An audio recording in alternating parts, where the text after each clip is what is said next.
Krishna Hare Hare Hare Rama Rama Rama Hare Hare Hare Krishna Krishna Krishna Hare Hare Hare Rama Rama Rama Hare Hare Hare Krishna Krishna Krishna Hare Hare Rama Rama Rama Hare Hare Hare Krishna Krishna Krishna Hare Hare Hare Rama Rama Rama Hare Hare Hare Krishna Krishna Krishna Hare Hare Hare Rama Rama Rama Hare Hare Hare Krishna Krishna Hare Hare Hare Rama Rama Hare Hare Hare Krishna Krishna Hare Hare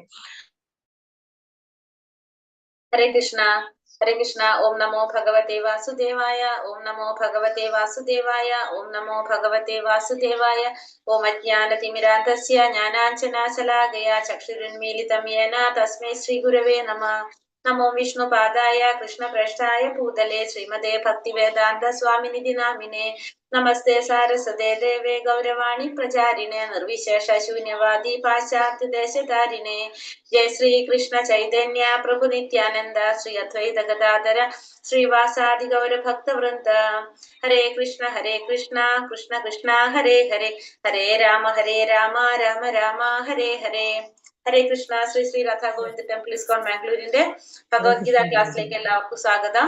ഹരേ കൃഷ്ണ, എല്ലാവർക്കും പ്രണാമം. ഹരേ കൃഷ്ണ മാതാജി പ്രണാമം. ഹരേ കൃഷ്ണ. നമ്മള് 6ാമത്തെ അധ്യായം എത്ര വരെ ശ്ലോകം എടുത്തു? നമ്മൾ ഇന്നലെ 23 വരെ എടുത്തില്ല. നമ്മൾ എന്തൊക്കെയാ ഇന്നലെ പറഞ്ഞത്? യോഗാരൂഢൻ ആരാണ്, മനസ്സിന്റെ 6 ശത്രുക്കൾ ഏതൊക്കെയാണ്, ആത്മീയ വികസനത്തിന്റെ മാതാജി ക്യാമറ ഓഫ് ചെയ്ത് വെച്ചിരിക്കുക. ഓഫ് ചെയ്ത് വെച്ചോട്ടോ, കുഴപ്പമില്ല.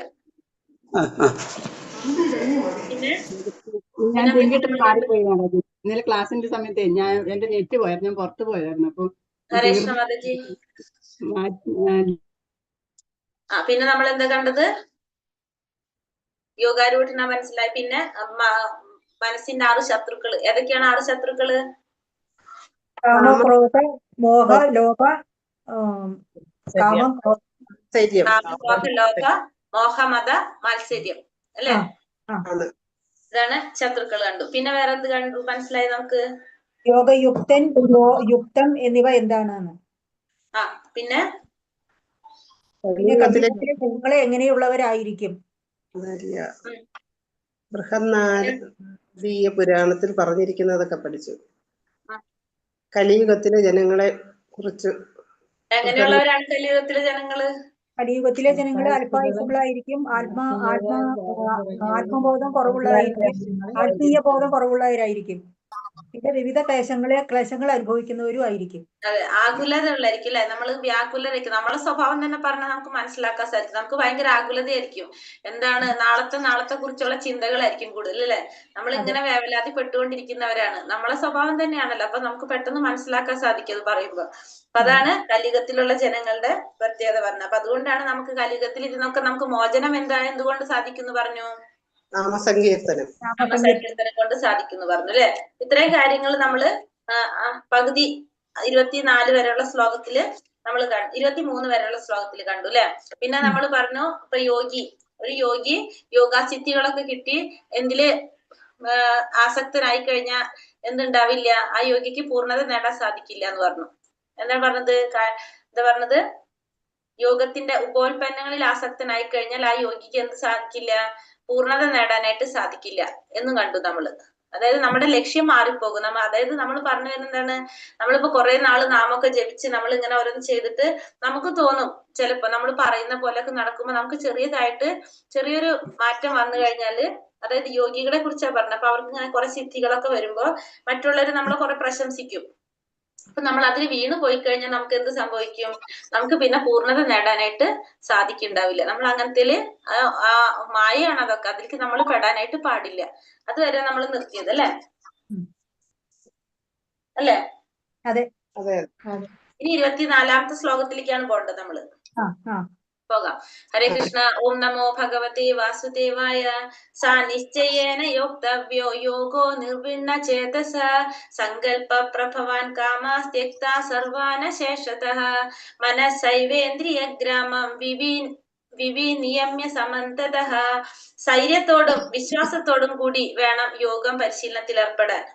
വഴിമാറുകയരുത്. മനസ്സിൽ തോന്നിയ ഭൗതികങ്ങളായ എല്ലാ ആഗ്രഹങ്ങളും ഒന്നൊഴിയാതെ ഉപേക്ഷിക്കുകയും മനസ്സുകൊണ്ട് ഇന്ദ്രിയങ്ങളെല്ലാം നിയന്ത്രിക്കുകയും വേണം. അപ്പൊ നമ്മൾ എങ്ങനെ വേണം ഇതില് ചെയ്യാനായിട്ട്, ഏർപ്പെടാനായിട്ട് യോഗ?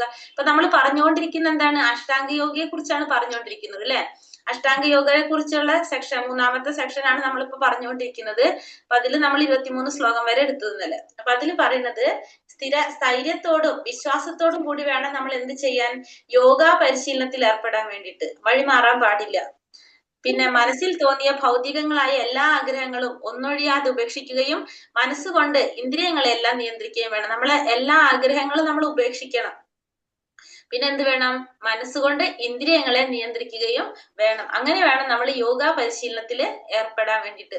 അപ്പൊ ദൃഢവ്രതനായിട്ടുള്ള, ദൃഢനിശ്ചയത്തോടുള്ള ഒരു വ്യക്തിക്ക് പരിശീലകൻ എന്ത് ഉറപ്പാണ്? വിജയം കൈവരിക്കാൻ സാധിക്കുന്നുള്ളത് ഉറപ്പാണ്. ദൃഢനിശ്ചയത്തിന്റെ കാര്യത്തിൽ മാതൃകയാക്കേണ്ടത് തന്റെ മുട്ടകൾ കടലിൽ നഷ്ടപ്പെട്ടു പോയ കുരുവിയാണ്. അപ്പൊ കുരുവിയുടെ കഥ നമ്മൾ കേട്ടിട്ടുണ്ടോ? അതായത് മുട്ട കടലിൽ നഷ്ടപ്പെട്ടു പോയപ്പോ മുട്ട തിരികെ കടലിനോട് ചോദിച്ചിട്ട് കടൽ കൊടുക്കില്ല. അപ്പൊ കടലിൽ നിന്നാണ് വെള്ളം വറ്റിച്ചിട്ട് മുട്ട എടുക്കാനായിട്ട് കേട്ടിട്ടുണ്ടോ? അത് കഥ ഫുള്ളായിട്ട് പറയണം മാഡം. കഥ എനിക്ക് മുഴുവൻ അറിയില്ല, അതാ നിങ്ങളോട് ചോദിച്ചത് അറിയോന്ന്. കേട്ടിട്ടില്ല? അറിയാന്നുള്ളവര് പറയൂ. ഞാൻ ലാസ്റ്റ് പറയാട്ടോ, നോക്കിട്ട് പറഞ്ഞേ. Thank you ma'am. Hare Krishna. പറയാം, നമുക്ക് ക്ലാസ് കഴിഞ്ഞിട്ട് പറയാം അപ്പോഴേക്കും. അപ്പൊ എന്നിട്ട് അപ്പൊ എന്താണ്? ഗരുഡൻ വന്ന് ഗരുഡ സഹായത്തിന് വരാ ചെയ്യുന്നത് കുരുവിയുടെ. അങ്ങനെയാണ് ഒരു കഥ. അതായത് ദൃഢനിശ്ചയത്തോടെ, കാരണം കടലിലെ വെള്ളം വറ്റിക്കാൻ കുരുവിക്ക് സാധിക്കില്ലല്ലോ. അപ്പൊ അത് അങ്ങനത്തെ ഒരു കഥയുണ്ട്. അപ്പൊ അതാണ് അവിടെ പറഞ്ഞത്, ദൃഢനിശ്ചയം. അതാണ് നമ്മൾ മനസ്സിലാക്കേണ്ടത്. അപ്പൊ യോഗാനുഷ്ഠാനം വിശേഷിച്ച് കൃഷ്ണാവബോധത്തോടെയുള്ള ഭക്തിയോഗം പ്രയാസമേറിയ ഒന്നാണെന്ന് തോന്നാം. പക്ഷെ ദൃഢനിശ്ചയത്തോടെ അതിന്റെ പ്രവർത്തനങ്ങൾ തുടർന്നു വരുമ്പോൾ ഭഗവാൻ തീർച്ചയായും ഭക്തനെ സഹായിക്കും. സ്വയം സഹായിക്കുന്നവനാണ് ഈശ്വര സഹായം ലഭിക്കുക. അപ്പൊ യോഗാനുഷ്ഠാനം വിശേഷിച്ച് കൃഷ്ണാവബോധത്തോടുള്ള ആ ഭക്തിയോഗം പ്രയാസമേറിയ ഒന്നാണ് നമുക്ക് തോന്നാം. പക്ഷെ എന്താണ്? ദൃഢനിശ്ചയത്തോടെ നമ്മളത് പ്രവർത്തിച്ചു വരുമ്പോൾ നമുക്ക് എന്ത് സാധിക്കും? ഭഗവാൻ തീർച്ചയായിട്ടും നമ്മളെ സഹായിക്കും. അതാണ് നമ്മൾ എന്തൊരു കാര്യം ചെയ്യുമ്പോൾ നമ്മളെ സൈഡിൽ നിന്ന് എന്ത് വേണം? ഒരു പരിശ്രമം നമുക്ക് വേണം. അപ്പൊ നമുക്ക് എന്തുണ്ടാവും? അവിടെ ഭഗവാന്റെ സഹായം നമുക്ക് ലഭിക്കും. അല്ലാതെ നമുക്ക് എന്ത് തോന്നും? ഇത് പ്രയാസമാണെന്ന് നമുക്ക് തോന്നാം. പക്ഷെ നമ്മളത് ശ്രമിച്ച് ചെയ്തു വരുമ്പോ നമുക്കത് ഭഗവാന്റെ സഹായത്തോടെ നമുക്ക് നല്ല രീതിയിൽ ചെയ്യാനായിട്ട് സാധിക്കും. ശനൈ ശനൈ രൂപരമേ ബുദ്ധ്യാ ധൃതി ഗ്രഹീതയ ആത്മസംസ്തംന ക്രമേണ പടിപടിയായി വിശ്വാസദാർഢ്യമാർന്ന ബുദ്ധിയുടെ സഹായത്താൽ സമാധിസ്ഥനാകണം. മനസ്സിനെ ആത്മാവിൽ ഉറപ്പിക്കുക. മറ്റൊന്നിനെയും കുറിച്ച് ചിന്തിക്കാതെ പടിപടിയായിട്ട് നമ്മൾ എന്ത് ചെയ്യണം? വിശ്വാസത്തോടെ ബുദ്ധിയുടെ സഹായത്താൽ നമ്മൾ സമാധിസ്ഥനാകണം. മനസ്സിനെ നമ്മൾ എന്ത് ചെയ്യണം? ആത്മാവില് ഉറപ്പിക്കണം. വേറെ ഒന്നിനെ കുറിച്ചും ചിന്തിക്കാതെ മനസ്സിനെ ആത്മാവില് ഉറപ്പിക്കുക. ദൃഢവിശ്വാസം കൊണ്ടും ബുദ്ധി ഉപയോഗിച്ചും പതുക്കെ പതുക്കെ ഇന്ദ്രിയ വിഷയങ്ങളിൽ നിന്ന് വിരമിക്കണം. ഇതിനെയാണ് പ്രത്യാഹാരം എന്ന് പറയുന്നത്. അപ്പൊ ദൃഢവിശ്വാസം കൊണ്ട് ബുദ്ധി ഉപയോഗിച്ച് നമ്മൾ എന്ത് ചെയ്യണം? ഇന്ദ്രിയ വിഷയങ്ങളിൽ നിന്ന് വിരമിപ്പിക്കുന്നതിനെയാണ് എന്ത് പറയുന്നത്? പ്രത്യാഹാരം എന്ന് പറയുന്നത്. യതോ യതോ നിശ്ചലതി മനശ്ചഞ്ചലമസ്ഥിരം തതസ്തതോ നിയമൈത ആത്മന്യേവാവശം വശം നയേത്. സ്വഭാവേന ചപലവും ചഞ്ചലവുമായ മനസ്സ് എവിടെയൊക്കെ അലഞ്ഞു നടക്കുന്നുവോ അവിടെ നിന്നെല്ലാം പിൻവലിച്ച് അതിനെ ആത്മാവിന് അധീനമാക്കിക്കൊള്ളണം. അപ്പൊ സ്വഭാവേന ചപലവും ചഞ്ചലവുമായ മനസ്സ് എവിടെയെല്ലാമാണ് അലഞ്ഞു നടക്കുന്നത് അവിടെ നിന്നെല്ലാം എന്ത് ചെയ്യണം? അതിനെ പിൻവലിച്ചിട്ട് എവിടേക്ക് ആക്കണം? ആത്മാവിന് അധീനനാക്കിക്കൊള്ളണം. ആത്മാവിന്റെ അധീനതയിലാക്കിയിട്ട് കൊണ്ടുവരണം. എന്തിനെ? മനസ്സിനെ. കാരണം മനസ്സിന്റെ ഒരു സ്വഭാവമാണ് അത് എന്ത്? അലഞ്ഞു നടക്കാന്നുള്ളത്. ചഞ്ചലമായിട്ടുള്ളതാണ് മനസ്സ്. സ്വഭാവേന മനസ്സ് ചഞ്ചലമാണ്. ഒരിടത്തും ഉറയ്ക്കാത്തതും ഇളകിക്കൊണ്ടിരിക്കുന്നതുമാണ് മനസ്സ്. എന്നാൽ ആത്മജ്ഞാനം നേടിയ യോഗി മനസ്സിനെ നിയന്ത്രിക്കണം. മനസ്സ് അയാളെയല്ല നിയന്ത്രിക്കേണ്ടത്. യോഗി എന്ത് ചെയ്തിരിക്കണം? മനസ്സിനെ നിയന്ത്രിക്കണം. മനസ്സിനെയും അതുവഴി ഇന്ദ്രിയങ്ങളെയും നിയന്ത്രിക്കുന്ന ആളാണ് ആര്? ഗോസ്വാമി. ഗോസ്വാമി എന്ന് വെച്ചാല് മനസ്സിനെ നിയന്ത്രിക്കുക, അതുവഴി ഇന്ദ്രിയങ്ങളെയും നിയന്ത്രിക്കാൻ സാധിക്കുന്ന വ്യക്തിയെ നമുക്ക് എന്ത് പറയാം? ഗോസ്വാമി എന്ന് പറയാനായിട്ട് സാധിക്കും. മറിച്ച് മനസ്സിനെ കീഴടക്കുന്നവന്, അതായത് ഇന്ദ്രിയങ്ങളെ നിയന്ത്രിക്കാൻ സാധിക്കാത്ത വ്യക്തിയെ നമ്മൾ എന്ത് പറയാം? ഗോദാസൻ എന്നും പറയും. ഇന്ദ്രിയങ്ങളെ നിയന്ത്രിക്കാൻ സാധിക്കുന്ന വ്യക്തി ഗോസ്വാമി, നിയന്ത്രിക്കാൻ സാധിക്കാത്ത വ്യക്തി ഗോദാസൻ, ഇന്ദ്രിയങ്ങളുടെ ദാസനായിരിക്കും.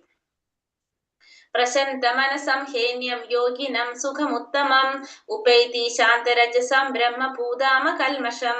എന്നിൽ തന്നെ മനസ്സുറപ്പിച്ച യോഗി അതീന്ദ്രിയാനന്ദത്തിന്റെ പരമകാഷ്ഠയിലെത്തുന്നു. അയാൾ രജോ ഗുണത്തിന് അതീതനാണ്.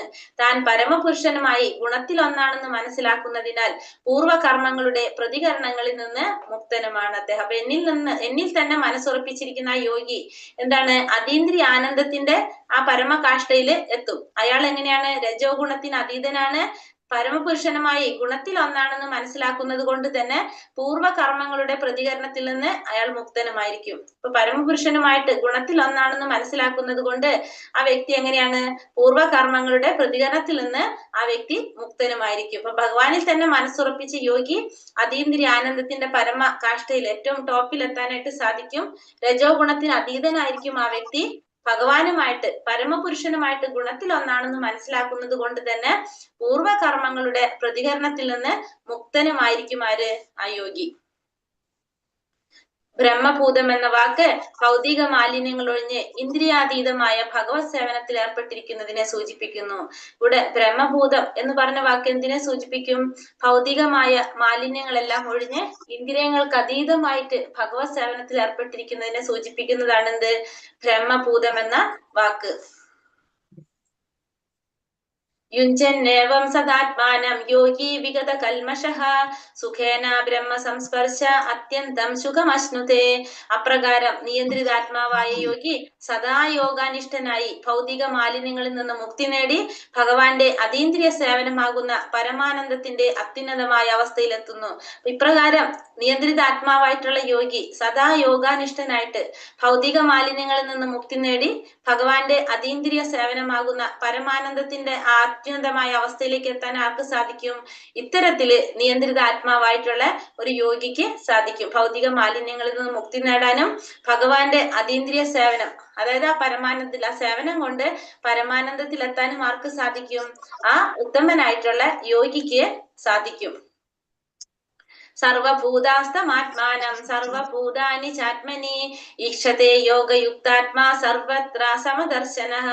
ഒരു യഥാർത്ഥ യോഗി സർവജീവികളിലും എന്നെ കാണുന്നു. അയാൾ സർവജീവികളെയും എന്നിൽ കാണുന്നു. ആത്മസാക്ഷാത്കാരം സിദ്ധിച്ചവൻ പരമപുരുഷനായ എന്നെ ഇവിടെയും കണ്ടെത്തും. അപ്പൊ ഒരു യഥാർത്ഥ യോഗി എങ്ങനെയാണ്? എല്ലാത്തിലും ഭഗവാനെ കാണാൻ സാധിക്കും. ആ യോഗിക്ക് എല്ലാറ്റിലും ഭഗവാനെ കാണാൻ സാധിക്കും. ഭഗവാനില് എല്ലാവരെയും കാണാൻ സാധിക്കും. ഒന്ന്, എല്ലാവരിലും ഭഗവാനെ കാണാൻ സാധിക്കും. ഭഗവാനില് എല്ലാവരെയും കാണാനും ആർക്ക് സാധിക്കും? ആ യഥാർത്ഥ യോഗിക്ക്. പരമപുരുഷനായിട്ടുള്ള ഭഗവാനെ എല്ലാവരിലും കാണാനും എല്ലാവരിലും ഭഗവാനെ കാണാനും സാധിക്കും. ഭഗവാനിൽ എല്ലാവരെയും കാണാനും ആ യഥാർത്ഥ യോഗിക്ക് സാധിക്കും. എല്ലാവരുടെയും ഹൃദയത്തിൽ കുടികൊള്ളുന്ന പരമാത്മാവിനെ, കൃഷ്ണനെ കാണുന്നത് കൊണ്ട് കൃഷ്ണാവബോധം ഉദിച്ച യോഗി എന്ന് പൂർണ്ണമായി കണ്ടറിഞ്ഞവൻ എന്ന് പറയാം. ഈശ്വര സർവഭൂതാനം ഹൃദയശാർജുന തിഷ്ഠതി. അപ്പൊ എല്ലാവരുടെ ഹൃദയത്തിൽ പരമാത്മാവായിട്ട് ആരിയ്ക്കുന്നുണ്ട്? ഭഗവാൻ ഇരിക്കുന്നുണ്ട്. അത് ആർക്കറിയാൻ സാധിക്കും? കൃഷ്ണാവബോധം ഉദിച്ച യോഗിക്ക് പൂർണ്ണമായിട്ടത് മനസ്സിലാക്കാനായിട്ട് സാധിക്കും. ഭിന്ന സ്വഭാവികളായ മക്കളോടെല്ലാം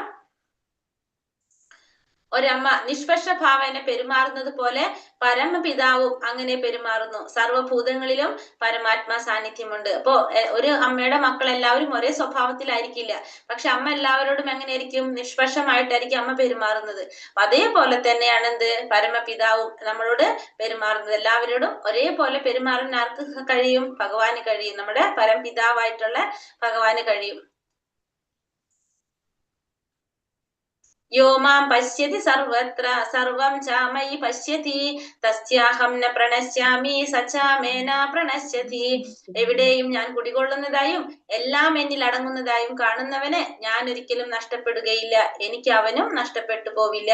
അപ്പൊ എല്ലാവരും ഞാനുണ്ട്, അതുപോലെ തന്നെ എല്ലാം എന്നിലാണ് അടങ്ങുന്നത് എന്ന് മനസ്സിലാക്കാൻ സാധിച്ചു കഴിഞ്ഞാൽ അങ്ങനെയുള്ള വ്യക്തിക്ക് ഒരിക്കലും ഞാൻ നഷ്ടപ്പെട്ടു പോകുന്നില്ല.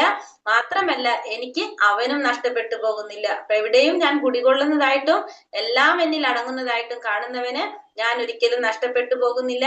എനിക്ക് അവനും നഷ്ടപ്പെട്ടു പോകുന്നില്ല. ആത്മസാക്ഷാത്കാരത്തെക്കാൾ ശ്രേഷ്ഠമായ കൃഷ്ണാവബോധത്തിന്റെ ഈ നിലയിൽ കൃഷ്ണൻ ഭക്തന്റെ സർവസ്വമായി തീരുകയും കൃഷ്ണപ്രേമത്തിൽ ഭക്തൻ പൂർണ്ണത നേടുകയും ചെയ്യുന്നു. ഈ വിധത്തിൽ അയാൾ കൃഷ്ണനോട് ഏകീഭവിക്കുന്നു. അങ്ങനെ ഭഗവാനും ഭക്തനുമായി അടുത്ത ബന്ധം ഉണ്ടാകുന്നു. ആത്മസാക്ഷാത്കാരത്തെക്കാൾ ശ്രേഷ്ഠമായ കൃഷ്ണാവബോധത്തിന്റെ ഈ നിലയിൽ കൃഷ്ണൻ ഭക്തന്റെ സർവസ്വമായി തീരുകയും കൃഷ്ണപ്രേമത്തിൽ ഭക്തൻ പൂർണ്ണത നേടുകയും ചെയ്യും. ഈ വിധത്തില് അയാൾ കൃഷ്ണനോട് ഏകീഭവിക്കും. അങ്ങനെ ഭഗവാനും ഭക്തനുമായിട്ട് അടുത്തൊരു ബന്ധം ഉണ്ടാകും. അപ്പൊ ആത്മസാക്ഷാത്കാരത്തെക്കാൾ ശ്രേഷ്ഠമായിട്ട് കൃഷ്ണാവബോധത്തിന്റെ ഈ നിലയിൽ കൃഷ്ണൻ എന്താണ്? ഭക്തന്റെ സർവസ്വമായിരിക്കും. ഭഗവാൻ ഭക്തന്റെ സർവസ്വമായിരിക്കും. കൃഷ്ണപ്രേമത്തില് ഭക്തൻ എന്ത് നേടാൻ സാധിക്കും? പൂർണ്ണത നേടാനായിട്ട് സാധിക്കും. അതായത് കൃഷ്ണാവബോധത്തിൽ എത്തിക്കഴിഞ്ഞാൽ ആത്മസാക്ഷാത്കാരം നേടിയ ഒരു വ്യക്തിയെ സംബന്ധിച്ച് ഭഗവാൻ ആ ഭക്തന്റെ സർവസ്വമായി തീരും. മാത്രമല്ല എന്താണ്? അയാള് കൃഷ്ണനോട് ഏകീഭവിക്കുകയും അങ്ങനെ ഭഗവാനും ഭക്തനും തമ്മില് അടുത്തൊരു ബന്ധം ഉണ്ടാവുകയും ചെയ്യും. സർവഭൂതാസ്ഥിതം യോ മാം ഭജത്യേകത്വമാസ്ഥിതഃ സർവഥാ വർത്തമാനോപി സായോഗി മയി വർത്തതേ. ഞാനും പരമാത്മാവും ഒന്ന് തന്നെയെന്നറിഞ്ഞുകൊണ്ട് ആരാധ്യനായ പരമാത്മാവിന്റെ സേവനത്തിൽ മുഴുകിയ യോഗി ഏത് സന്ദർഭത്തിലും എന്നിൽ തന്നെ ജീവിക്കുന്നു. അപ്പൊ ഞാനും പരമാത്മാവും ഒന്ന് തന്നെയാണ് എന്ന് മനസ്സിലാക്കിക്കൊണ്ട് ആരാധ്യനായിട്ടുള്ള ആ പരമാത്മാവിന്റെ സേവനത്തിൽ മുഴുകിയ യോഗി ഏത് സന്ദർഭത്തിലും എന്ത് ചെയ്യും? എന്നിൽ തന്നെ ജീവിക്കുന്നു. അപ്പൊ ഞാനും പരമാത്മാവും ഒന്ന് തന്നെയാണ് എന്ന് ആർക്ക് മനസ്സിലാക്കാൻ സാധിക്കാണ്? ആ ആരാധ്യനായ യോഗിക്ക് മനസ്സിലാക്കാൻ സാധിക്കും. ഞാൻ എന്ന് പറയുന്നത് ഇവിടെ ആരെ ഉദ്ദേശിക്കുന്നത്? ഭഗവാന്. ഭഗവാൻ പറയാണ് ഞാനും പരമാത്മാവ്. ഭഗവാന്റെ തന്നെ വിസ്തരണമാണ് ആര്? ഈ പരമാത്മാവ്. പരമാത്മാവ് ആരാണ് ശരിക്കും? ഭഗവാൻ. പരമാത്മാ രൂപത്തിൽ നമ്മുടെ എല്ലാവരുടെ ഉള്ളിലും ആരിയ്ക്കുന്നുണ്ട്? ഭഗവാൻ ഇരിക്കുന്നുണ്ട്.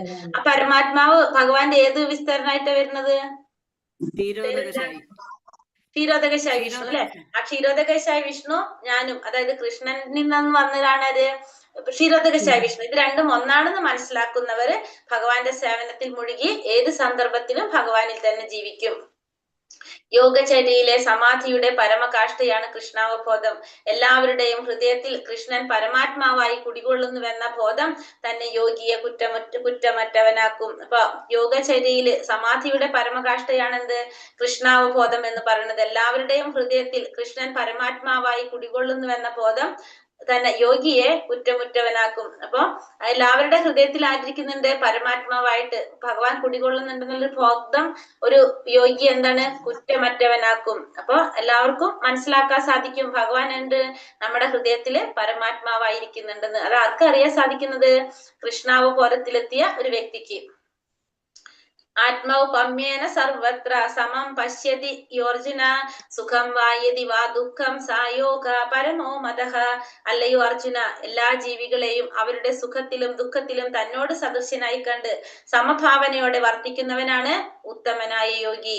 അർജുനനോട് പറയാണ് എല്ലാ ജീവികളെയും അവരുടെ സുഖത്തിലും ദുഃഖത്തിലും സദൃശ്യനായി കണ്ട് എല്ലാവരും തന്നില്, അതായത് ഒരു ഉത്തമനായ യോഗി എന്ന് പറഞ്ഞാല് മറ്റുള്ളവരുടെ ദുഃഖം തന്റെ ദുഃഖമായിട്ട് കാണുന്നു, തന്റെ സുഖം മറ്റുള്ളവർക്ക് പങ്കിട്ട് കൊടുക്കുന്നു. അങ്ങനെ ജീവിക്കുന്നവൻ, അങ്ങനെ വർദ്ധിക്കുന്നവനാണ് ആര്? ഉത്തമനായിട്ടുള്ള യോഗി എന്ന് പറയുന്നത്. അപ്പൊ എല്ലാ ജീവികളുടെയും അവരുടെ ദുഃഖവും സുഖം തന്നോട് സദൃശ്യനായിട്ട് കണ്ട് സമഭാവനയോടെ വർദ്ധിക്കുന്നവനായിരിക്കും ഒരു ഉത്തമനായിട്ടുള്ള യോഗി എന്ന് പറയുന്നത്. താനും ഭഗവാനും തമ്മിലുള്ള ബന്ധം മറന്നു പോകുന്നതാണ് ജീവന് ദുഃഖത്തിന് കാരണം. മനുഷ്യന്റെ സർവകർമ്മങ്ങളുടെയും പരമഭോക്താവും സർവഗ്രഹങ്ങളുടെയും ദേശങ്ങളുടെയും ഉടമയും ജീവാത്മാക്കളുടെ ഉറ്റ സുഹൃത്തും കൃഷ്ണൻ തന്നെയാണെന്ന് ബോധ്യമാകുന്നതാണ് സുഖത്തിന് കാരണം. അപ്പൊ ഒരു ജീവാത്മാവിന്റെ സുഖത്തിനും ദുഃഖത്തിനും കാരണമാകുന്നത് എന്താണ്? ഭഗവാനും താനും തമ്മിലുള്ള ബന്ധം മറന്നു പോകുന്നത് ദുഃഖത്തിന് കാരണമാകും. സുഖത്തിനോ ഭഗവാൻ പരമഭോക്താവാണ്, പരമ അധികാരിയാണ്, എല്ലാത്തിന്റെയും ഉടമയാണ്, ജീവാത്മാക്കളുടെ സുഹൃത്താണ് എന്ന് മനസ്സിലാക്കി കഴിഞ്ഞാൽ, ബോധ്യപ്പെട്ടു കഴിഞ്ഞാൽ നമുക്ക് എന്തിന് കാരണമാകത്? സുഖത്തിന് കാരണമാകും. അതായത് ഭഗവാനെ കുറിച്ച് ശരിയായ രീതിയിൽ നമുക്ക് മനസ്സിലാക്കി കഴിഞ്ഞാൽ നമുക്ക് സുഖം അനുഭവിക്കാനായിട്ട് സാധിക്കും. മറ്റെല്ലാ യോഗകളും ഭക്തി യോഗയുടെ ലക്ഷ്യത്തിലേക്കുള്ള പുരോഗതിയാണ്. നമുക്കറിയാവുന്നതാണ് അല്ലെ? കർമ്മയോഗം, ജ്ഞാനയോഗം, അഷ്ടയാംഗം, അതിലൂടെ നമുക്ക് എന്തിലേക്ക് എത്താം? ഭക്തിയോഗത്തിലേക്ക് എത്താം. അല്ലെങ്കിൽ നേരിട്ട് നമുക്ക് ചെയ്യാം. പക്ഷെ ഓരോ യോഗയിലൂടെ സ്റ്റെപ്പ് ബൈ സ്റ്റെപ്പ് ആയിട്ട് നമുക്ക് എന്തിലേക്ക് കടക്കാം? ഭക്തി യോഗത്തിലേക്ക് കയറാനായിട്ട് സാധിക്കാം. അപ്പൊ എല്ലാത്തിന്റെ ലാസ്റ്റ് ഏതാണ് വരുന്നത്? ഭക്തിയോഗം. ഇനി അടുത്തത് പ്രക്ഷുബ്ധമായ മനസ്സിനെ നിയന്ത്രിക്കേണ്ടതിന്റെ ആവശ്യകത. എന്തുകൊണ്ടാണ് നമ്മൾ മനസ്സിനെ നിയന്ത്രിക്കേണ്ടതായിട്ട് വരുന്നത് എന്നാണ് 36 വരെയുള്ള ശ്ലോകത്തിൽ പറയുന്നത്. ഇതൊക്കെ കേട്ടപ്പോ അർജുനൻ എന്താ ചോദിക്കുന്നത്? അർജുന ഉവാച യോയം യോഗസ്ത്വയാ പ്രോക്ത സാമ്യേന മധുസൂദന ഏതസ്യാഹം ന പശ്യാമി ചഞ്ചലത്വാ സ്ഥിതിം സ്ഥിരാം. അർജുനൻ പറഞ്ഞു, ഹേ മധുസൂദന, അങ്ങ് പറഞ്ഞു തന്ന ഈ യോഗ പദ്ധതി അപ്രായോഗികമെന്നും ചഞ്ചല മനസ്കനായ എനിക്ക് താങ്ങാവുന്നതല്ലെന്നും എനിക്ക് തോന്നുന്നു. അർജുനൻ പറയാണ്, അങ്ങ് പറഞ്ഞു തന്ന ഈ യോഗ പദ്ധതി അത് അപ്രായോഗികമാണെന്നും ചഞ്ചല മനസ്കനായ എനിക്ക് താങ്ങാൻ പറ്റുന്നതല്ലെന്നുമാണ് ആർക്ക് തോന്നുന്നത്? അർജുനന് തോന്നുന്നത്. അർജുനൻ പറയാണ്, ഇത് ചെയ്യാൻ പറ്റുന്ന കാര്യമാണെന്ന് എനിക്ക് തോന്നുന്നില്ല എന്ന് പറഞ്ഞു. ഏത് യോഗ പദ്ധതിയെ കുറിച്ചാണ് ഇവിടെ പറഞ്ഞു കൊടുക്കുന്നത്? ഏത് യോഗ പദ്ധതിയെ കുറിച്ചാണ് ഇവിടെ പറയുന്നത്? അഷ്ടാംഗ യോഗയെ കുറിച്ച് അല്ലെ? അഷ്ടാംഗ യോഗയെ കുറിച്ചാണ് ഇവിടെ പറയുന്നത്. അപ്പൊ അത് പറ്റുന്നതല്ല എന്നാണ് അർജുനൻ പറയുന്നത്. ഇവിടെ എന്താ പറഞ്ഞത്? 5000 കൊല്ലങ്ങൾക്ക് മുമ്പ് ഇന്ന് നമുക്കുള്ളതിനേക്കാൾ വളരെ സൗകര്യം ഉണ്ടായിട്ടും അർജുനൻ ഈ യോഗ പദ്ധതി നിരാകരിച്ചു. അപ്പൊ ഈ യോഗ പദ്ധതി 5000 വർഷങ്ങൾക്ക് മുമ്പ് ഇതിനേക്കാളും സൗകര്യങ്ങൾ ഉണ്ടായിരുന്നു. എന്നിട്ടും ഇത് ആരും സ്വീകരിച്ചില്ല, അർജുനൻ സ്വീകരിച്ചില്ല. അപ്പൊ കലിയുഗത്തില് അപ്പൊ അതിനേക്കാളും അസാധ്യമായിട്ടാണ് അത് കരുതേണ്ടത്. ചിലർക്ക് മാത്രം സാധിച്ചെന്ന് വരാമെങ്കിലും സാധാരണ ജനങ്ങൾക്ക് ദുഷ്കരമായിട്ടുള്ളതാണ് എന്ന് ഇവിടെ പറയാണ്. കാരണം അന്ന് അർജുനൻ അത് നിഷേധിച്ചതാണ്. അപ്പൊ അത് സാധാരണ ജനങ്ങൾക്ക് ദുഷ്കരമായിട്ടുള്ളതാണ് നമുക്ക് മനസ്സിലാക്കാം. ചഞ്ചലം ഹീമന കൃഷ്ണ പ്രമാധി ബലവദൃഢം തസ്യാഗം നിഗ്രഹം മന്യേ വായോരിവാസു ദുഷ്കരം. ഇതവിടെ പറഞ്ഞത് മനസ്സ് ചഞ്ചലമാണ്, പ്രക്ഷുബ്ധമാണ്, വഴങ്ങാത്തതും ബലമേറിയതുമാണ്. കൃഷ്ണ, അതിനെ നിയന്ത്രിക്കാൻ കാറ്റിനെ പിടിച്ചു നിർത്തുന്നതിനേക്കാൾ പ്രയാസമുണ്ടെന്ന് എനിക്ക് തോന്നുന്നു. അപ്പൊ മനസ്സ് ചഞ്ചലമായിട്ടുള്ളതാണ്, പ്രക്ഷുബ്ധമായിട്ടുള്ളതാണ്, വഴങ്ങാത്തതാണ്, ബലമേറിയതുമാണ്. അപ്പൊ പറയാണ് കൃഷ്ണ, അതിനെ പിടിച്ചു നിർത്താനായിട്ട്, അതിനെ നിയന്ത്രിക്കാൻ കാറ്റിനെ പിടിച്ചു നിർത്തുന്നതിനേക്കാളും പ്രയാസമുണ്ടെന്നാണ് ഇവിടെ ആർക്ക് പറയുന്നത്? അർജുനൻ ഭഗവാനോട് പറയുന്നത്. ആഞ്ഞടിക്കുന്ന കാറ്റിനെ പിന്നെ നമുക്ക് പിടിച്ചു നിർത്താൻ കഴിയും, പക്ഷെ മനസ്സിനെ പിടിച്ചു നിർത്താനായിട്ട് അതിനേക്കാളും പ്രയാസമുണ്ട് എന്ന് അർജുനനോട് ഭഗവാന് പറഞ്ഞു കൊടുക്കാണ്. അപ്പൊ ഇവിടെ നമുക്ക് മനസ്സിനെ നിയന്ത്രിക്കാനായിട്ട് ഏറ്റവും പ്രയാസം കുറഞ്ഞൊരു ഉപായം ചൈതന്യ മഹാപ്രഭു നിർദ്ദേശിക്കുന്നത് എന്താണ്? ഹരേ കൃഷ്ണ മഹാമന്ത്രം. ഹരേ കൃഷ്ണ മഹാമന്ത്രം മോക്ഷദായക മന്ത്രം. അത് വിനയത്തോടെ ജപിക്കുക മാത്രമാണ് നമുക്ക് എന്തിനുള്ള പോംവഴി? മനസ്സിനെ നിയന്ത്രിക്കാനുള്ള പോംവഴി പറയുന്നത്. അങ്ങനെ മനസ്സിനെ പൂർണ്ണമായിട്ടും കൃഷ്ണനിൽ അർപ്പിച്ചുകൊണ്ട് നമുക്ക് എന്ത് സാധിക്കും? മനസ്സിനെ അലട്ടുന്ന എല്ലാ പ്രശ്നങ്ങളും ഇല്ലാതാക്കാനായിട്ട് സാധിക്കും. അപ്പൊ അതിനെ ചെയ്യേണ്ടത് എന്താണ്? ഹരേ കൃഷ്ണ മഹാമന്ത്രം, മോക്ഷദായക മന്ത്രം ജപിക്കുക എന്നുള്ളതാണ് ആര് പറയുന്നത്? ചൈതന്യ മഹാപ്രഭു നിർദ്ദേശിച്ചിരിക്കുന്നത്. ശ്രീ ഭഗവാനുവാച അസംശയം മഹാബാഹോ മനോ ദുർനിഗ്രഹം ചലം അഭ്യാസേന തു കൗന്ദേയ വൈരാഗ്യേണ ച ഗൃഹ്യത്തെ. അപ്പൊ ഇവിടെ ഭഗവാൻ ഇതിന് ഉത്തരം എന്താ കൊടുക്കുന്നത്? ഭഗവാൻ പറഞ്ഞു, മഹാബാഹുവായ കുന്തിപുത്ര, അസ്ഥിരമായ മനസ്സിനെ അടക്കുക എന്നത് തീർച്ചയായും ദുഷ്കരമാണ്.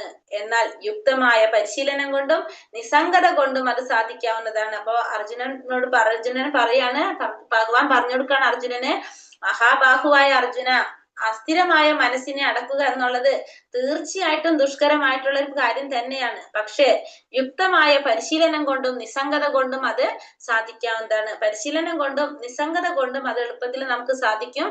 അതല്ലെങ്കിൽ അസ്ഥിരമായ മനസ്സിനെ അടക്കുക എന്ന് പറഞ്ഞാൽ വളരെ ബുദ്ധിമുട്ടാണ്. പക്ഷെ പരിശീലനത്തിലൂടെ നമുക്ക് എന്ത് സാധിക്കും? അത് സാധിക്കും എന്ന് ഭഗവാൻ അർജുനന് പറഞ്ഞു കൊടുക്കാണ്. എത്രത്തോളം നമ്മൾ ഭഗവാനെ പറ്റി കേൾക്കുന്നുണ്ടോ അത്രത്തോളം നമുക്ക് എന്തുണ്ടായിക്കൊണ്ടിരിക്കും? ഭഗവാനെ കുറിച്ചുള്ള അജ്ഞാനം നമുക്ക് ഉണ്ടായിക്കൊണ്ടിരിക്കും. അപ്പൊ നമുക്ക് ഭഗവാനില് മനസ്സിനെ നിയന്ത്രിക്കാനായിട്ട് മനസ്സിൽ നിന്ന് ഭഗവാനെ പിന്തിരിപ്പിക്കുന്ന ഏതിലും അയാൾക്ക് വിരക്തി തോന്നുകയും ചെയ്യും. അപ്പൊ എത്രത്തോളം നമ്മൾ ഭഗവാനെ കുറിച്ച് കേൾക്കോ അത്രത്തോളം നമുക്ക് എന്തുണ്ടായിക്കൊണ്ടിരിക്കും? ഭഗവാനെ കുറിച്ചുള്ള അജ്ഞാനം ഉണ്ടായിക്കൊണ്ടിരിക്കും. ഭഗവാനിൽ നിന്ന് നമ്മളെ പിന്തിരിപ്പിക്കുന്ന വിഷയങ്ങളിൽ നമുക്ക് എന്ത് തോന്നുകയും ചെയ്യും? വിരക്തി ഉണ്ടാവുകയും ചെയ്യും. നമുക്ക് അതിനോടുള്ള ആസക്തി ഇല്ലാതായി മാറുകയും ചെയ്യും.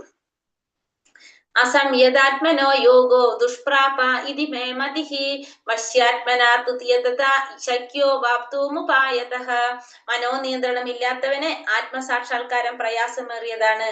മനസ്സിനെ കീഴടക്കി വേണ്ട വിധത്തിൽ ശ്രമിക്കുന്നവനാകട്ടെ അതിൽ വിജയം നിശ്ചയമാണ് താനും. ഇതാണ് എന്റെ അഭിപ്രായം. അപ്പൊ അർജുനനോട് പറയാണ്, മനസ്സിനെ നിയന്ത്രിക്കാൻ സാധിക്കാത്തവൻ എന്താണ്, ആത്മസാക്ഷാത്കാരം വളരെ പ്രയാസമേറിയ ഒരു കാര്യമാണ് മനസ്സിനെ നിയന്ത്രിക്കാത്തവനെ സംബന്ധിച്ച്. മനസ്സിനെ കീഴടക്കി വേണ്ട വിധത്തിൽ ശ്രമിക്കുന്നവനാണെങ്കിലോ അതിൽ വിജയം നേടാനായിട്ട് സാധിക്കും. അപ്പൊ മനസ്സിനെ നിയന്ത്രിക്കാൻ സാധിക്കാത്തവന് ആത്മസാക്ഷാത്കാരം വളരെ പ്രയാസമേറിയതാണ്. മനസ്സിനെ കീഴടക്കി വേണ്ട വിധത്തിൽ ശ്രമിക്കുന്നവനാണെങ്കിലോ അയാൾക്ക് പെട്ടെന്ന് തന്നെ വിജയം കൈവരിക്കാനായിട്ട് സാധിക്കും. ഇതാണ് ഭഗവാന്റെ അഭിപ്രായം. സ്പീഡ് കൂടുന്നുണ്ടോ ഞാൻ പറയുന്നത്? ഹരേ കൃഷ്ണ. ഉണ്ടോ അവിടെ? ഇല്ല മാതാജി. കുറച്ച് ഉണ്ടോ? എന്നാ പറയട്ടെ. ഓക്കെ ഓക്കെ, കുറച്ച് കുറയ്ക്കാം. നമുക്ക് ഭൗതിക സുഖങ്ങളിൽ ഇത്ര പറഞ്ഞതിൽ മനസ്സിലാവായിക്കുണ്ടോ? ഓക്കെ. ഭൗതിക സുഖങ്ങളിൽ മനസ്സ് മുഴുകിയിരിക്കുമ്പോൾ യോഗാനുഷ്ഠാനത്തിന് യത്നിക്കുന്നത് മുകളിൽ വെള്ളമൊഴിച്ചുകൊണ്ട് ചുവട്ടിൽ തീ കൊളുത്തുവാൻ പാടുപെടുന്നത് പോലെയാണ്. മനോനിയന്ത്രണം ഇല്ലാത്ത യോഗാനുഷ്ഠാനം സമയം പാഴാക്കലല്ലാതെ മറ്റൊന്നുമല്ല. അപ്പൊ നമ്മള് ഈ ഭൗതിക സുഖങ്ങളിൽ മനസ്സ് മുഴുകിച്ചുകൊണ്ട് നമ്മൾ യോഗാനുഷ്ഠാനം നടത്തുമ്പോൾ അടിയിൽ തീ കത്തിച്ചിട്ട് മുകളിൽ വെള്ളം ഒഴിച്ചെടുത്ത് എന്താ സംഭവിക്കുക? തീ ഇങ്ങനെ കെട്ടുകൊണ്ടേയിരിക്കും അല്ലെ? അതേപോലെയാണ് നമ്മൾ ചെയ്യുന്നത്. ആ യോഗാനുഷ്ഠാനം ചെയ്യുന്നത് കൊണ്ട് സമയം പാഴാക്കാന്നല്ലാതെ യാതൊരു പ്രയോജനം നമുക്ക് ഉണ്ടാകാനായിട്ട് പോകുന്നില്ല. ഇനി അടുത്തത്, അർജുനൻ ഇതൊക്കെ കേൾക്കുമ്പോ അർജുനൻ ചോദിക്കുന്നത് എന്താണ്? വിജയിക്കാത്ത, അതായത് ഈ ഇത്രയും പ്രവർത്തികളൊക്കെ ചെയ്തിട്ടും വിജയിക്കാത്ത യോഗിയുടെ ലക്ഷ്യസ്ഥാനത്തെ കുറിച്ചാണ് ചോദിക്കുന്നത്. അതായത് ഇപ്പൊ നമ്മൾ മനസ്സിനെ നിയന്ത്രിച്ച് കൃഷ്ണാവബോധത്തിൽ കൊണ്ടുവരും. ഇപ്പൊ നമ്മൾ കുറെ നാമം ജപിച്ചു, നമ്മൾ ഇതൊക്കെ ചെയ്തു, പക്ഷെ നമുക്കിതൊന്നും, നമ്മുടെ സാഹചര്യം കൊണ്ട് നമുക്കിതൊന്നും ചെയ്യാൻ പറ്റിയില്ലെങ്കിൽ അവർക്ക് എന്ത് സംഭവിക്കുന്നതാണ് അടുത്തത് ആർക്കറിയേണ്ടത്? അർജുനൻ അറിയേണ്ടത്. അയതി ശ്രദ്ധയോപേതോ യോഗാചലിത മാനസഃ അപ്രാപ്യ യോഗ സംസിദ്ധിം കാഗതിം കൃഷ്ണ ഗച്ഛതി. അർജുനൻ പറഞ്ഞു, അല്ലയോ കൃഷ്ണ, വിജയം പ്രാപിക്കാത്ത അതീന്ദ്രിയ ജ്ഞാനിയുടെ ഗതി എന്ത്? അപ്പൊ ഒന്നാമത്തെ കാര്യം എന്താ ചോദിക്കുന്നത്? വിജയം പ്രാപിക്കാത്ത, ഇതൊക്കെ ചെയ്തിട്ടും വിജയം കൈവരിക്കാൻ സാധിക്കാത്ത അതീന്ദ്രിയ ജ്ഞാനിയുടെ ഗതി എന്താണ്? ആരംഭത്തിൽ വിശ്വാസപൂർവ്വം ആത്മസാക്ഷാത്കാരത്തിനുള്ള പദ്ധതി കൈക്കൊള്ളുകയും പിന്നീട് ലൗകിക വാസനകളാൽ വഴിതെറ്റിക്കപ്പെട്ട് യോഗത്തിന്റെ പരിപൂർണതയിലെത്താതെ പിന്മാറുകയും ചെയ്യുന്ന യോഗിക്ക് എന്ത് സംഭവിക്കും? പിന്നെ അതായത് ആരംഭത്തിൽ നമ്മൾ എന്ത് ചെയ്തു? ഇതൊക്കെ വളരെ കൃത്യമായിട്ട് ചെയ്തു. പിന്നെ നമ്മൾ എന്ത് ചെയ്തു? നമുക്ക് വഴിതെറ്റിപ്പെട്ടു. അതായത് നമുക്ക് ഭൗതികമായിട്ടുള്ള ആഗ്രഹങ്ങൾ കൊണ്ടോ നമ്മുടെ എന്തെങ്കിലും സാഹചര്യം കൊണ്ടോ നമുക്കത് മുഴുവനാക്കാനായിട്ട് സാധിച്ചില്ല. അങ്ങനെ നമ്മൾ അതിൽ നിന്ന് പിന്മാറേണ്ടി വന്നു. അങ്ങനെയുള്ള യോഗിക്ക് എന്ത് സംഭവിക്കും എന്നാണ് ഇവിടെ ഭഗവാനോട് അർജുനൻ ചോദിക്കുന്നത്. പിന്നെന്താ ചോദിക്കുന്നത്? കച്ചിന്നോ ഭയവിപ്രഷ്ട ചിന്നാഭ്രമിവ നശ്യതി അപ്രതിഷ്ഠോ മഹാബാഹോ വിമൂഢ ബ്രഹ്മണാപതി. ഹേ മഹാബാഹോ കൃഷ്ണ, അങ്ങനെ അതീന്ദ്രിയതയുടെ മാർഗത്തിൽ നിന്ന് ഭ്രഷ്ടനായി തീർന്ന ഒരാൾ ഭൗതികമായോ ആധ്യാത്മികമായോ ഉത്കർഷം നേടാനാവാതെയും ഒരിടത്തും സ്ഥാനമില്ലാതെയും ചിന്ന ഭിന്നമായി പോയ മേഘത്തെ പോലെ നശിക്കുമോ? അപ്പൊ അടുത്ത കാര്യം എന്താണ് അറിയേണ്ടത്? ഇങ്ങനെ ഒന്നും ചെയ്യാൻ സാധിക്കാതെ ഇതിൽ നിന്ന് നമ്മൾ മാറിപ്പോവാണ് അല്ലെ? അപ്പൊ മേഘങ്ങള്, അതായത് മാർഗത്തിൽ നിന്ന് ഭ്രഷ്ടനായി തീർന്നാല് ഒരിടത്തും സ്ഥാനമില്ലാതെ ചിന്ന ഭിന്നമായി പോയ മേഘത്തെ പോലെ നമുക്ക്, അതായത് ഭൗതിക ലോകത്ത് നമുക്ക് പറ്റുന്നില്ല, ആധ്യാത്മിക ലോകത്തിലേക്ക് നമുക്ക് ഉയരാനും സാധിച്ചില്ല. അപ്പൊ നമുക്ക് എവിടെ സ്ഥാനമില്ലാതെ നമ്മൾ എന്തായി പോകുമോ? മേഘത്തെ പോലെ ചിന്ന ഭിന്നമായി പോകുമോ എന്നാണ് ഇവിടെ ആരുടെ സംശയം? അർജുനന്റെ സംശയം. അപ്പൊ ഭഗവാൻ അർജുനൻ പറയാണ്, ഏതന്മേ സംശയം കൃഷ്ണ ചേത്തുമർഹസ്യ ശേഷഥ ത്വദന്യ സംശയസ്യാസ്യ ചേതാനാഹ്യപപത്യതേ. അല്ലയോ കൃഷ്ണ, ഇതാണ് എന്റെ സംശയം. അങ്ങ് തന്നെ ഇത് പൂർണ്ണമായും തീർത്തു തരണം. അങ്ങയെയല്ലാതെ ഈ സംശയം അകറ്റാൻ കഴിവുള്ളതായിട്ട് ആരെയും ഞാൻ കാണുന്നില്ല. അപ്പൊ ഇതാണ് എന്റെ സംശയം, ഇത് അങ്ങ് തന്നെ എനിക്ക് തീർത്തു തരണം.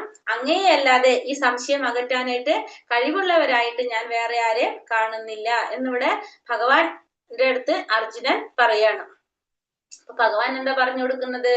ഭഗവാനുവാച പാർത്ഥ നൈവേഹ നാമുത്ര വിനാശസ്ത്യസ്യ വിദ്യതേ നഹി കല്യാണ കൃത് ഗച്ഛി ദുർഗതീം താത ഗച്ഛതി. ഇപ്പൊ നമ്മുടെ ഒക്കെ സംശയമാണ് ഇപ്പൊ അർജുനന് ചോദിക്കുന്നത് അല്ലെ. അപ്പൊ ഭഗവാൻ അതിനുള്ള ഉത്തരം കൊടുക്കുന്ന എന്താണ്? ഭഗവാൻ പറഞ്ഞു, ഹേ പാർത്ഥ, മംഗളകരങ്ങളായ കർമ്മങ്ങളിൽ ഏർപ്പെട്ടുകൊണ്ടിരിക്കുന്ന ആധ്യാത്മിക ജ്ഞാനിക്ക് ഈ ലോകത്തിലാകട്ടെ ആത്മീയ ലോകത്തിലാകട്ടെ നാശമില്ല. സുഹൃത്തെ, നന്മ ചെയ്യുന്നവന് ഒരിക്കലും ദുർഗതി സംഭവിക്കാൻ വയ്യ. ഒരിക്കലും നന്മ ചെയ്യുന്നവന് ദുർഗതി ഉണ്ടാകില്ല. ഇഹലോകത്തിലായാലും പരലോകത്തിലായാലും അവർക്കൊരിക്കലും ദുർഗതി സംഭവിക്കില്ല. അപ്പൊ നല്ല പ്രവർത്തികളിൽ, അതായത് മംഗളകരമായ ഒരു പ്രവൃത്തി, ഭഗവാന്റെ നാമം ജപിക്കാന്ന് വെച്ചാൽ അത് മംഗളകരമായ കർമ്മമാണ്. അങ്ങനെ ചെയ്യുന്നവർക്ക് ഒരിക്കലും എന്തുണ്ടാവില്ല? ദുർഗതി ഉണ്ടാവില്ല എന്ന് ഭഗവാൻ പറഞ്ഞു കൊടുക്കണം. അപ്പൊ എങ്ങനെയായാലും നമ്മൾ ചെയ്യുന്നതിന്റെ ഫലം നമുക്ക് കിട്ടിയിരിക്കുമെന്ന് ഭഗവാനോട് തീർത്ത് പറയാണ്. ഭാഗവതം ഉറപ്പു തരുന്നത് പരാജിതനായ യോഗിക്ക് വിഷമിക്കേണ്ടതില്ലെന്ന് തന്നെയാണ്. വിഹിതമായ കർമ്മം വേണ്ട വിധം അനുഷ്ഠിക്കാത്തതിന്റെ ദുഷ്ഫലം അനുഭവിക്കേണ്ടി വന്നാൽ പോലും അയാൾക്ക് നഷ്ടമില്ല. എന്തെന്നാൽ മംഗളകരമായ കൃഷ്ണാവബോധം ഒരിക്കലും മാഞ്ഞു പോകുന്നതല്ല. അതിൽ മുഴുകിയവൻ അടുത്ത ജന്മത്തിൽ നീചകുലത്തിൽ പിറന്നാൽ കൂടി കൃഷ്ണാവബോധത്തോടുള്ള പ്രവർത്തനം തുടരാനായിട്ട് സാധിക്കും. അപ്പോ നമ്മൾ ഈ ചെയ്യുന്ന കർമ്മങ്ങൾ നമുക്ക് അഥവാ മുടങ്ങിപ്പോയാലും നമുക്ക് ഒരിക്കലും എന്ത് അനുഭവിക്കേണ്ടി വരില്ല? ദുഷ്ഫലം അനുഭവിക്കേണ്ടി വരില്ല. അപ്പൊ നമ്മൾ മംഗളകരമായിട്ടുള്ള കൃഷ്ണാവബോധം ചെയ്ത് നമുക്കത് മുഴുവനാക്കാൻ സാധിച്ചില്ലെങ്കിൽ നമ്മൾ നീചകുലത്തിൽ പിറന്നാൽ കൂടി നമുക്ക് എന്താണ്? കൃഷ്ണാവബോധത്തോടുള്ള പ്രവർത്തനം തുടരാനായിട്ട് സാധിക്കും. നമുക്ക് ഒരിക്കലും എന്ത് വരുണ്ടാവില്ല? ദുർഗതി വരില്ല എന്ന് ഭഗവാൻ തീർത്ത് പറയാണ്. ഇനി അതൊന്നും കൂടി ക്ലിയർ ആക്കിയിട്ട് പറഞ്ഞതാണ്. പ്രാപ്യ പുണ്യാകൃതാം ലോക അനുഷ്ഠിത ശാശ്വതി സമഹ ശുചീനാം ശ്രീമതാം ഗേഹേ യോഗ ഭ്രഷ്ടോഭിജായതേ. അങ്ങനെ യോഗത്തിൽ പരാജിതനാകുന്നയാൾ പുണ്യം ചെയ്തവർക്കായുള്ള ഉപരിലോകങ്ങളിൽ ആനന്ദം അനുഭവിച്ച് അസംഖ്യം സംവത്സരങ്ങൾ വാണതിനു ശേഷം നീതിനിഷ്ഠയുള്ള പുണ്യാത്മാക്കളുടെയോ ധനികരുടെയോ കുടുംബങ്ങളിൽ വീണ്ടും പിറക്കുന്നു. അപ്പൊ ഇത് ചെയ്താൽ എന്താ ഗുണം ഉണ്ടാവുന്നത്? യോഗത്തില് പരാജിതനാകുന്ന വ്യക്തി പുണ്യം ചെയ്തവർക്കായുള്ള ഉപരിലോകങ്ങളിൽ ആനന്ദം അനുഭവിച്ചുകൊണ്ട് അസംഖ്യം സംവത്സരങ്ങൾ വാഴും. കുറെ നാള് പുണ്യം ചെയ്തവർക്കായുള്ള യോഗങ്ങളില് ആനന്ദം അനുഭവിച്ചുകൊണ്ട് ആ ലോകങ്ങളിൽ വാണതിന് ശേഷം നീതിനിഷ്ഠയുള്ള കുടുംബങ്ങളില്, പുണ്യാത്മാക്കളുടെ കുടുംബങ്ങളില്, ധനികരുടെ കുടുംബങ്ങളിലൊക്കെ വന്ന് ജന്മം എടുക്കാനായിട്ട് ഇവർക്ക് അവസരം കിട്ടും. അപ്പൊ നമ്മളിത് ചെയ്തുകൊണ്ട് നമുക്ക് ഒരിക്കലും എന്ത് സംഭവിക്കുന്നില്ല? നഷ്ടം സംഭവിക്കുന്നില്ല എന്ന് നമുക്കിവിടെ മനസ്സിലാക്കാം. ഇത്തരം കുടുംബങ്ങളിൽ ജനിച്ചവർ ഈ സൗകര്യങ്ങൾ ഉപയോഗിച്ച് കൃഷ്ണാവബോധത്തിലേക്ക് സ്വയം ഉയരാനായിട്ട് ശ്രമിക്കണം. അപ്പൊ നമ്മൾ സ്വയം ഉയരാനായിട്ട് ശ്രമിക്കണം ഈ കുടുംബങ്ങളിലൊക്കെ ജീവിച്ചുകൊണ്ട്.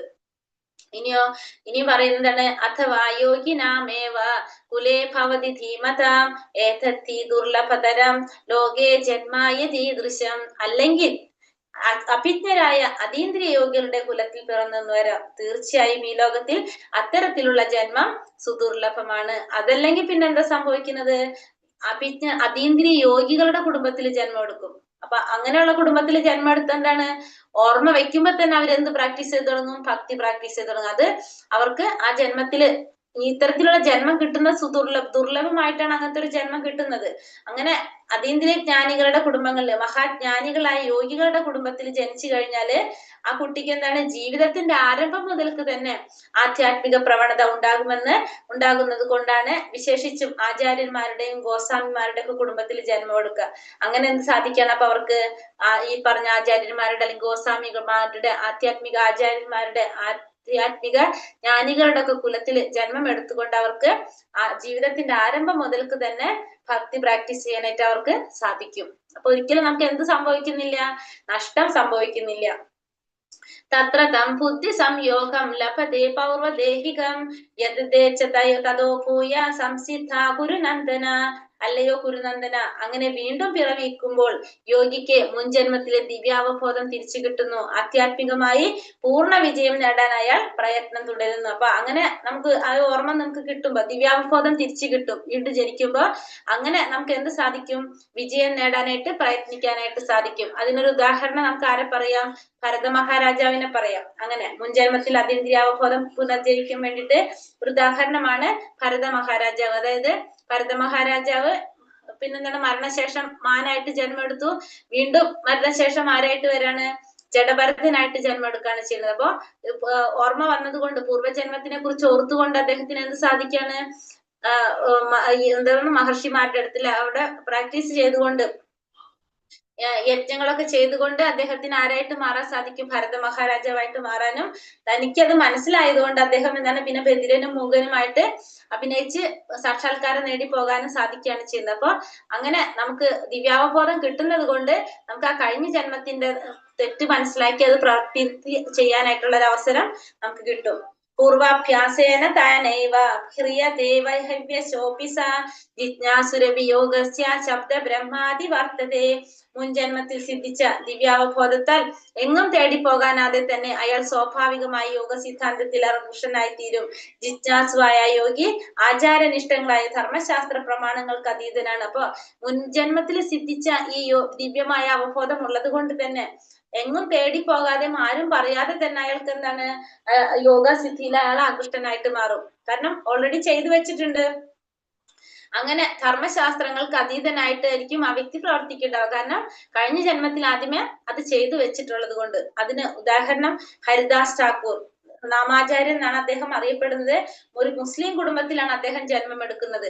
ജന്മം എടുത്തുകൊണ്ട് തിരുനാമങ്ങൾ നിരന്തരം ഉരുവിട്ട് പോകുന്നത് കൊണ്ട് മുൻജന്മത്തിൽ അദ്ദേഹം വേദോക്തങ്ങളായിട്ടുള്ള ക്രിയാ പദ്ധതികളെയും മറ്റും അനുഷ്ഠിച്ചു കഴിഞ്ഞിരുന്നെന്ന് നമുക്ക് മനസ്സിലാക്കാൻ സാധിക്കും. ഈ ഒരു ജന്മത്തിൽ മുസ്ലിം ആയിട്ട് ജന്മം എടുത്തു. പക്ഷെ അദ്ദേഹം വന്നിട്ട് എന്ത് ചെയ്യണ്ടായിരുന്നു? അറിയണ്ടായിരുന്നു, വേദങ്ങളൊക്കെ മനസ്സിലാക്കേണ്ടായിരുന്നു, വേദോക്തങ്ങളായ ക്രിയാ പദ്ധതികളെ കുറിച്ചൊക്കെ മനസ്സിലാക്കിയിരുന്നു. അപ്പൊ അതിന്റെ അർത്ഥം നമുക്ക് എന്തറിയാം? കഴിഞ്ഞ ജന്മത്തിൽ അദ്ദേഹം ചെയ്തതാണ്, അതിന്റെ കണ്ടിന്യൂവേഷൻ ആണ് എന്ന് മനസ്സിലാക്കാനായിട്ട് സാധിക്കും. പ്രയാത്മദത്യമാനസ്തു യോഗി സംശുദ്ധ കിൽബിഷ അനേക ജന്മ സംസിദ്ധ തതോ യാതി പരാംഗതി. സർവ കൽമഷങ്ങളും നീങ്ങി തുടർന്ന് മുന്നോട്ട് പോകാൻ ആത്മാർത്ഥമായി യത്നിച്ചുകൊണ്ടിരിക്കുന്ന യോഗിക്ക് അനേക ജന്മങ്ങളിലെ പരിശീലനത്തിന് ശേഷം പരിപൂർണത നേടി പരമലക്ഷ്യത്തിലെത്താം. അപ്പൊ സർവ കൽമഷങ്ങളൊക്കെ നീങ്ങി മുന്നോട്ട് പോകാനായിട്ട് ആത്മാർത്ഥമായിട്ട് യത്നിച്ചുകൊണ്ടിരിക്കുന്ന യോഗിക്ക് എന്തിനു സാധിക്കും? അനേക ജന്മങ്ങളിലെ പരിശീലനത്തിന് ശേഷം പരിപൂർണത നേടിയിട്ട് പരമലക്ഷ്യത്തിലെത്താനായിട്ട് സാധിക്കും. കുറെ ജന്മങ്ങള് പരിശ്രമത്തിന് ശേഷമാണ് ആർക്ക് ഇതിന് സാധിക്കുന്നത്? പരിപൂർണതയിൽ എത്താനായിട്ട് സാധിക്കുന്നത്. സർവ കൽമഷങ്ങളുമാകുന്ന പരിപൂർണ അവസ്ഥയാണ് കൃഷ്ണാവബോധം. അപ്പൊ എല്ലാ കൽമഷങ്ങളും മറന്നിട്ടുള്ള ഒരു അവസ്ഥയാണ് എന്ത്? കൃഷ്ണാവബോധം എന്ന് പറയുന്നത്. ഇനി ആരാണ് അത്യുത്തമനായിട്ടുള്ള യോഗി? തപസി ഭ്യോധികോ യോഗി ജ്ഞാനി ഭ്യോഭി സ്മതോധികഃ കർമ്മിഭ്യാശ്ചാധികോ യോഗി തസ്മാത് യോഗി ഭവാർജുന. തപസ്സിയേക്കാൾ ശ്രേഷ്ഠനാണ് അത്ര യോഗി, ജ്ഞാനികളെക്കാളും ഫലേച്ഛയോടെ കർമ്മം ചെയ്യുന്നവരെക്കാളും ശ്രേഷ്ഠനാണ് അദ്ദേഹം. അതുകൊണ്ട് അർജുന ഏത് സാഹചര്യത്തിലും യോഗത്തിൽ ഉറച്ചു നിൽക്കുക. അപ്പൊ തപസ്സിയേക്കാൾ ശ്രേഷ്ഠനാണ് ആര്? യോഗി എന്ന് പറയുന്നത്. ജ്ഞാനികളെക്കാളും ഫലേച്ഛയോടെ കർമ്മം ചെയ്യുന്നവരെക്കാളും ശ്രേഷ്ഠനാണ് ഈ പറഞ്ഞ യോഗി എന്ന് പറയുന്നത്. അതുകൊണ്ട് എന്ത് ചെയ്യണം? ഏതൊരു സാഹചര്യത്തിലും എന്തിൽ ഉറച്ചു നിൽക്കണം? യോഗത്തിൽ ഉറച്ചു നിൽക്കണം. അർജുനോട് പറയുന്നതാണ്, ഏതൊരു സാഹചര്യത്തിലും നീ എന്ത് ചെയ്യണം? യോഗത്തിൽ ഉറച്ചു നിൽക്കണം. യോഗം എന്ന് പറഞ്ഞ എന്താണ്? ഭഗവാനുമായിട്ട് ബന്ധപ്പെടുക. ഭഗവാനുമായിട്ടുള്ള ബന്ധത്തില് ഒരിക്കലും നമ്മൾ മാറാൻ പാടില്ല. ഏതൊരു സാഹചര്യത്തിലും ഭഗവാനുമായിട്ട് ബന്ധപ്പെട്ടുകൊണ്ട് തന്നെ നിൽക്കണം എന്ന് ഭഗവാൻ ഇവിടെ അർജുനനെ ഉപദേശിക്കുകയാണ്. സർവ്വ കൽമഷങ്ങളും അകന്ന ആ പരിപൂർണ അവസ്ഥയാണ് എന്ത്? കൃഷ്ണാവബോധം എന്ന് പറയുന്നത്. അപ്പൊ എല്ലാ തരത്തിലുള്ള കൽമഷങ്ങളും മാറിയിട്ടുള്ള ഒരവസ്ഥ, അതാണ് എന്ത്? കൃഷ്ണാവബോധം എന്ന് പറയുന്നത്. യോഗിനാമപി സർവേഷാം മദ്ഗതേനാന്തരാത്മന ശ്രദ്ധാവാൻ ഭജതേ യോ മാം സമേ യുക്തതമോ മതഃ. പൂർണ്ണ വിശ്വാസത്തോടെ എപ്പോഴും എന്നിൽ തന്നെ നിലകൊള്ളുകയും എന്നെ തന്നെ ധ്യാനിച്ചുകൊണ്ട് പ്രേമപൂർവ്വം എന്റെ സേവനത്തിൽ ഏർപ്പെട്ടുകൊണ്ടിരിക്കുകയും ചെയ്യുന്നവനാണ് എല്ലാ യോഗികളെയും വെച്ച് അത്യുത്തമനായ യോഗി. എന്നോട് ദൃഢതമമായ യോഗത്തിൽ ബന്ധപ്പെട്ടിരിക്കുന്നവനും ഇതാണ് എന്റെ അഭിപ്രായം. അപ്പൊ പൂർണ്ണ വിശ്വാസത്തോടെ എപ്പോഴും എന്നിൽ തന്നെ മുഴുകിയിരിക്കാം. എന്നെ തന്നെ ധ്യാനിച്ചുകൊണ്ട് പ്രേമപൂർവ്വം എന്റെ ദിവ്യ സേവനത്തിൽ ഏർപ്പെട്ടുകൊണ്ടിരിക്കുകയും ചെയ്യുക. അങ്ങനെയുള്ള ആളാണ് ആര്? യോഗികളിൽ വെച്ച് ഏറ്റവും ഉത്തമനായിട്ടുള്ള യോഗി. എന്നോട് ദൃഢതമമായ യോഗത്തിൽ ബന്ധപ്പെട്ടിരിക്കുന്നവനും അങ്ങനെയുള്ള വ്യക്തിയാണ്. ഇതാണ് എന്റെ അഭിപ്രായം. ഭഗവാൻ പറയാണ്, യോഗികളിൽ വെച്ച് പൂർണ്ണ വിശ്വാസത്തോടെ ഭഗവാനിൽ തന്നെ നിലകൊള്ളുകയും ഭഗവാനെ തന്നെ ധ്യാനിച്ചുകൊണ്ട് പ്രേമപൂർവ്വം ഭഗവാന്റെ സേവനത്തിൽ ഏർപ്പെട്ടുകൊണ്ടിരിക്കുകയും ചെയ്യുന്നവനാണ് എല്ലാ യോഗികളിൽ വെച്ച് ഉത്തമനായിട്ടുള്ള യോഗി. എന്നോട് ദൃഢതമമായിട്ട് യോഗത്തിൽ ബന്ധപ്പെട്ടിരിക്കുന്നവനും അങ്ങനെയുള്ള വ്യക്തിയാണെന്ന് ഭഗവാൻ ഇവിടെ പറയാണ്. ഭജതേ എന്ന പദം ഇവിടെ അർത്ഥഗർഭമാണ്. ഭജ എന്ന് പറഞ്ഞാല് എന്ന ധാതുവിൽ നിന്നാണ് അതിന്റെ എന്ന ധാതുവിൽ ഭജ് എന്ന ധാതുവിൽ നിന്നാണ് അതിന്റെ ഉത്ഭവം. സേവനത്തിന്റെ ആവശ്യകതയെ വ്യഞ്ചിപ്പിക്കുന്നതാണിത്. പ്രേമവിശ്വാസപൂർവമായ സേവനം വിശേഷിച്ചും ഭഗവാൻ ഉദ്ദേശിച്ചിട്ടുള്ളത്. അപ്പൊ ഇവിടെ സേവനം എന്ന് പറയുന്നത് ആരെ ഉദ്ദേശിച്ചിട്ടാണ്? ഭഗവാൻ ഉദ്ദേശിച്ചിട്ടുള്ളതാണ്. കാരണം എല്ലാത്തിന്റെയും ഉച്ചകോടി എന്താണ്? ഭക്തിയോഗമാണ്. അപ്പൊ ഭക്തിയോഗത്തിലേക്കുള്ള വഴികളാണ് മറ്റുള്ള എല്ലാ യോഗങ്ങളും. യോഗം എന്ന് വെച്ചാൽ നമുക്കറിയാം ഭഗവാനുമായിട്ട് കണക്ട് ചെയ്യുക, ഭക്തിയോഗമാണ് പറയുന്നത്. എല്ലാത്തിന്റെ ലക്ഷ്യം എന്താണ്? ഭക്തിയോഗത്തിലേക്ക് എത്തിച്ചേരുക, ഭഗവാനുമായിട്ട് ബന്ധപ്പെടുത്തുക എന്നുള്ളതാണ് എല്ലാത്തിന്റെയും ലക്ഷ്യമായിട്ട് പറയുന്നത്. ഹരേ കൃഷ്ണ കൃഷ്ണ കൃഷ്ണ ഹരേ ഹരേ, ഹരേ രാമ രാമ രാമ ഹരേ ഹരേ. വാഞ്ചാകൽപതരൂപേശ്ച കൃപാ സിന്ധോഭ്യവ ച പതിതാനാം പാവനേഭ്യോ വൈഷ്ണവേഭ്യോ നമോ നമഃ. അനന്ത കോടി വൈഷ്ണവൃന്ദി की जय, श्रील प्रभुपाद की जय, गुरुदेव की जय, निताय गौर प्रमानंदे, हरि हरि बोल. हरे कृष्णा हरे कृष्णा. ഹരേ കൃഷ്ണ മാതാജി. ഇന്നലെ ഇന്ന് പേര് രജിസ്റ്റർ ചെയ്തില്ല മാതാജി, ഇന്ന് പേര് എഴുതണ്ടേ? എഴുതിയിട്ടുണ്ട്. ഹരേ കൃഷ്ണ. അപ്പൊ നമുക്ക് ഉണ്ട് ട്ടോ, കാണുന്നുണ്ട്, ഇപ്പൊ പ്രഭുവിന്റെ പേര് കാണുന്നുണ്ട് കേട്ടോ. നമുക്ക് ക്വസ്റ്റ്യൻ ആൻസർ നോക്കാം. അപ്പൊ എന്തെങ്കിലും സംശയം ഉണ്ടെങ്കിൽ അതിൽ കൂടെ പറഞ്ഞു പോകാം കേട്ടോ. ഒന്ന്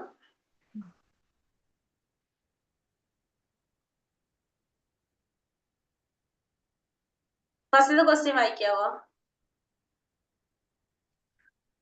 ഗോസ്വാമി, ഗോദാസൻ എന്നിവ വിശദമാക്കുക. എന്താണ്? മനസ്സിനെയും ഇന്ദ്രിയങ്ങളെയും നിയന്ത്രിക്കുന്ന ആളെ ഗോസ്വാമി എന്നും നിയന്ത്രിക്കാൻ പറ്റാത്ത ആളെ ഗോദാസൻ എന്നും പറയുന്നു. അതെ. ബ്രഹ്മഭൂതം എന്ന വാക്ക് എന്തിനെ സൂചിപ്പിക്കുന്നു? ബ്രഹ്മഭൂതം എന്താണ്? ഭൗതിക മാലിന്യങ്ങൾ ഒഴിഞ്ഞ് ഇന്ദ്രിയാതീതമായ ഭഗവത് സേവനത്തിൽ ഏർപ്പെട്ടിരിക്കുന്നതിനെ ബ്രഹ്മഭൂതം എന്ന് പറയുന്നു. ബ്രഹ്മഭൂതം. ഓക്കെ. ഭൗതികമായ മാലിന്യങ്ങളിൽ നിന്നും ഇന്ദ്രിയാതീതമായ ഭഗവത് സേവനത്തിൽ ഏർപ്പെട്ടിരിക്കുന്നതിനെ, അതായത് നമ്മൾ എന്ത് ചെയ്യാം? ഭഗവാന്റെ സേവനത്തിൽ ഏർപ്പെടാം, ഇന്ദ്രിയങ്ങൾക്ക് അതീതമായ രീതിയിൽ. അതിനാണ് ബ്രഹ്മഭൂതാവസ്ഥ എന്ന് പറയുന്നത് അല്ലെ? ജീവാത്മാവിന്റെ ദുഃഖത്തിനും സുഖത്തിനും കാരണമാകുന്നത് എന്ത്? താനും ഭഗവാനുമായുള്ള ബന്ധം മറന്നു പോകുന്നതാണ് ദുഃഖത്തിന് കാരണം. സുഖത്തിന് കാരണോ? പരമസത്യം, പരമാത്മാവും പരമഭോക്താവും പിന്നെന്താണ്? പരമസുഹൃത്തും എല്ലാം ഭഗവാനാണെന്നുള്ള സത്യം മറന്നു പോകുമ്പോ അതാണ് നമ്മളെ ദുഃഖത്തിന് കാരണമാകുന്നത് അല്ലെ? ഇതിലെന്താ എഴുതിയിരിക്കുന്നത്? സുഖത്തിന്റെ കാരണം എന്താ മാതാജി? സുഖത്തിന്റെ കാരണമാണ് ഈ പറഞ്ഞത്. സുഖത്തിന്റെ കാരണം ദുഃഖത്തിന് കാരണമാകുന്നത് മറന്നു പോകുന്നത് കൊണ്ട്, ഭഗവാനെ മറന്നു പോകുന്നുണ്ട്. സുഖത്തിന് കാരണമാകുന്നതാണ് നമുക്ക് മനസ്സിലാക്കാൻ സാധിക്കുന്നത്. പരമഭോക്താവ് ഭഗവാനാണ്, പരമമായ സുഹൃത്ത് ഭഗവാനാണ്, എല്ലാത്തിന്റെയും അധിപൻ ഭഗവാനാണ്. അതിൽ എന്ത് സെന്റൻസ് പറഞ്ഞിരിക്കുന്നത്? അത് ഭഗവാനാണ് നമുക്ക് മനസ്സിലാക്കുമ്പോ നമുക്ക് എന്ത് വരും? സുഖം വരും. അതാണ് സുഖത്തിന് കാരണം വരുന്നത്. അതിലെന്ത് പറഞ്ഞ? ഇതാണ് ആൻസർ. അതിലെങ്ങനെ പറഞ്ഞിരിക്കുന്നത്? അതിൽ സെന്റൻസ് ഇത് എഴുതിയാലും മതിട്ടോ നിങ്ങള്. പരമഭോക്താവ് ഭഗവാനാണ്, പരമ സുഹൃത്താണ് ഭഗവാൻ, പിന്നെന്താണ്? പരമാശ്രിതനാണ്, എല്ലാവരുടെ നിയന്താവാണ് ഭഗവാൻ. ഇത് മനസ്സിലാക്കുന്നവർക്ക് എന്ത് അനുഭവിക്കാൻ സാധിക്കും? സുഖം അനുഭവിക്കാനായിട്ട് സാധിക്കും. പരമഭോക്താവാണ്. പിന്നെ മാതാജി പരമ ആസ്വാദകനാണ്, പരമാധികാരിയാണ്. ഈ ഭാഗത്ത് ഇതിൽ എന്താ പറഞ്ഞു? ഈ അധ്യായത്തിൽ എങ്ങനെ പറഞ്ഞു എനിക്കറിയില്ല, പക്ഷെ ബേസിക്കലി അതാണ്. നിങ്ങളിപ്പോ അങ്ങനെയാണ് ദേശങ്ങളുടെ ഉടമയും അങ്ങനെയാണ് പറഞ്ഞിരിക്കുന്നത്. ദേശങ്ങളുടെ ഉടമയും ജീവാത്മാക്കളുടെ ഉറ്റ സുഹൃത്തും കൃഷ്ണൻ തന്നെയാണെന്ന് ബോധ്യമാവുന്നതാണ് സുഖത്തിന്റെ കാരണം. അപ്പൊ ഇത് തന്നെ മാതാജി. ഇപ്പൊ എല്ലാവരുടെയും ഭോക്താവ് ആരാണ്? നമ്മൾ എല്ലാതും ആർക്കാ സമർപ്പിക്കുന്നത്? ഭഗവാനാണ്. അപ്പൊ എല്ലാത്തിന്റെ ഭോക്താവ് ഭഗവാനാണ്, എല്ലാവരുടെ സുഹൃത്തും ഭഗവാനാണ്, എല്ലാവരെയും നിയന്ത്രിക്കുന്നത് ആര് തന്നെയാണ്? ഭഗവാനാണ്.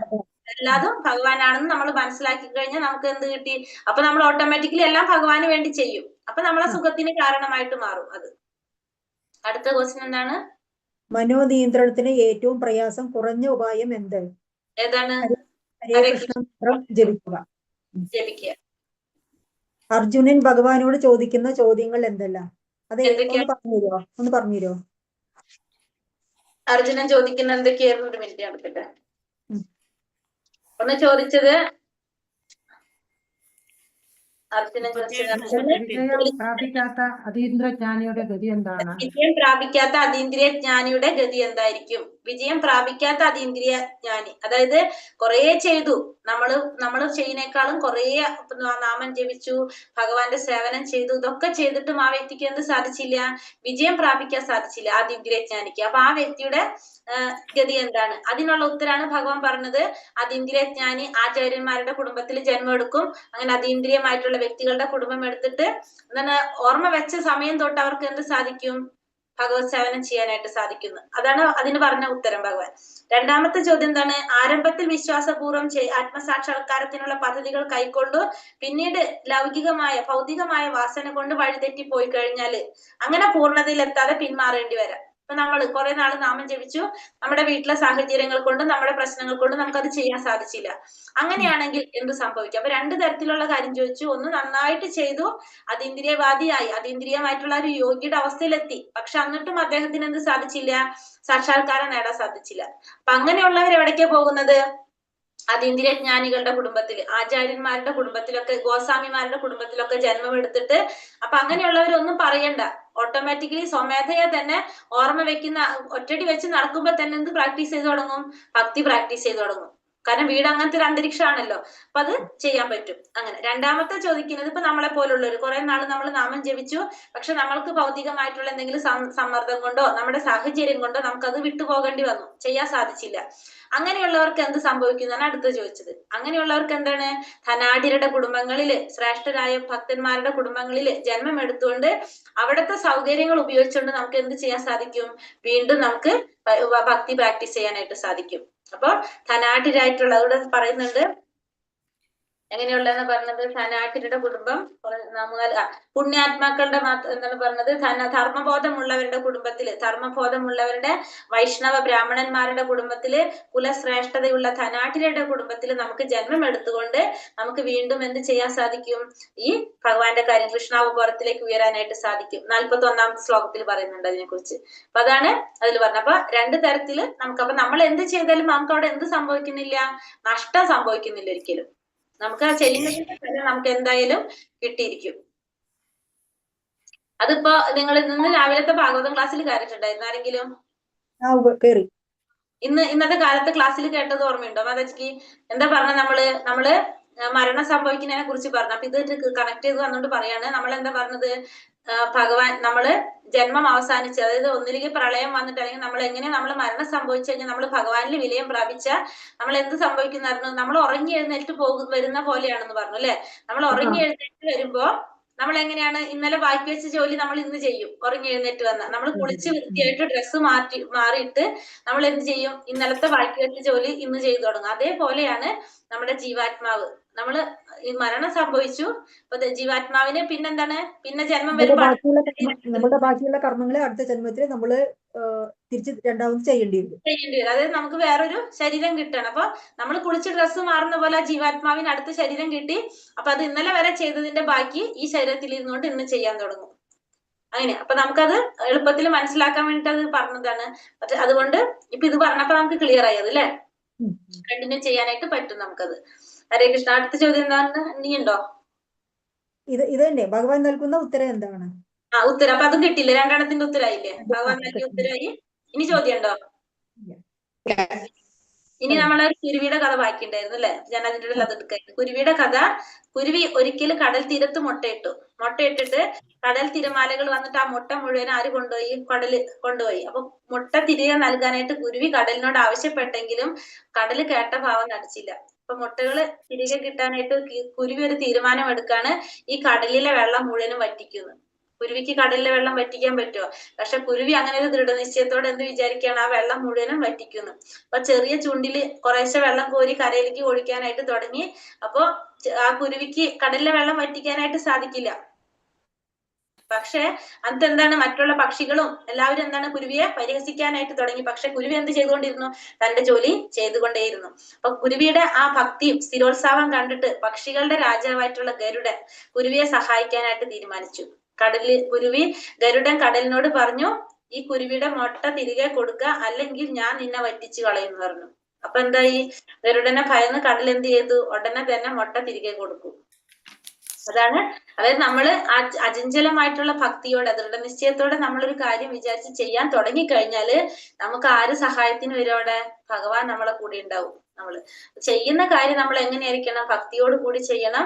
നമ്മൾ ആ ദൃഢനിശ്ചയത്തോട് കൂടി ചെയ്യാനായിട്ട് ശ്രമിക്കുക. അപ്പൊ നമ്മളെ കൂടെ ഭഗവാൻ ഉണ്ടാവും നമുക്ക് മനസ്സിലാക്കാനായിട്ട് സാധിക്കും. അതേപോലെ നമ്മുടെ ലക്ഷ്യം എന്തായിരിക്കണം? ഭഗവാന്റെ അടുത്തേക്ക് എത്താന്നുള്ളതായിരിക്കണം നമ്മുടെ ലക്ഷ്യം. അപ്പൊ അതിന് നമുക്ക് എന്തൊക്കെ ചെയ്യാൻ സാധിക്കുന്നുണ്ടോ അതിന് നമ്മൾ മാറിപ്പോകാതിരിക്കാനായിട്ട് പല തരത്തിലും നമുക്ക് വരാം. നമ്മളിപ്പോ പറഞ്ഞ പോലത്തെ സാഹചര്യങ്ങൾ വരാം. പക്ഷെ നമ്മൾ എന്ത് ചെയ്യുക? അതിന് മാറാതിരിക്കേണ്ട രീതിയിൽ നമ്മൾ പറ്റുന്ന പോലെ ചെയ്യാൻ നോക്കാം. കാരണം കുറെ നമ്മൾ എടുക്കുമ്പോൾ നമുക്ക് പറ്റാണ്ടാവും. പക്ഷെ നമ്മൾ എന്ത് ചെയ്യണം? രണ്ടും നമുക്ക് ബാലൻസ് ചെയ്ത് പോകാൻ പറ്റണം. അങ്ങനെ ആവുമ്പോ നമുക്ക് വിടില്ല നമ്മള്. അല്ലെങ്കിൽ നമ്മള് ഒരെണ്ണത്തിൽ മാത്രം കൂടുതൽ ഫോക്കസ് ചെയ്യുമ്പോഴാണ് നമുക്ക് ബുദ്ധിമുട്ടുണ്ടാവുക. എപ്പോഴും നമ്മള് രണ്ടും ഒരേ രീതിയിൽ ചെയ്തു കൊണ്ടുപോകാനായിട്ട് ശ്രമിക്കുക. അതാണ് നമുക്ക് മനസ്സിലാക്കാനായിട്ട് സാധിക്കുന്നത്. ഹരേ കൃഷ്ണ. എന്തെങ്കിലും പറഞ്ഞതിൽ സംശയങ്ങൾ ഉണ്ടോ എന്ന് എടുത്തതില്? മാതാജി 14-മത്തെ 5-മത്തെ ഒന്നും കൂടെ പറഞ്ഞ ഷോർട്ടായിട്ട് എങ്ങനെ എഴുതുക? അപ്പൊ അത് ഏതാണ്? അർജുനൻ ഭഗവാനോട് ചോദിക്കുന്ന ചോദ്യങ്ങൾ എന്തെല്ലാം എന്നുള്ളത്. വിശ്വാസപൂർവ്വം ആത്മസാക്ഷാത്കാരത്തിനുള്ള പദ്ധതി കൈക്കൊള്ളുകയും പിന്നീട് ലഘുവാവസ്ഥയെ വഴിതെറ്റിക്കപ്പെട്ട യോഗത്തിന്റെ പരിപൂർണ എത്താതെ പിന്മാറുകയും ചെയ്യുന്ന യോഗിക്ക് എന്ത് സംഭവിക്കുന്നുള്ളതും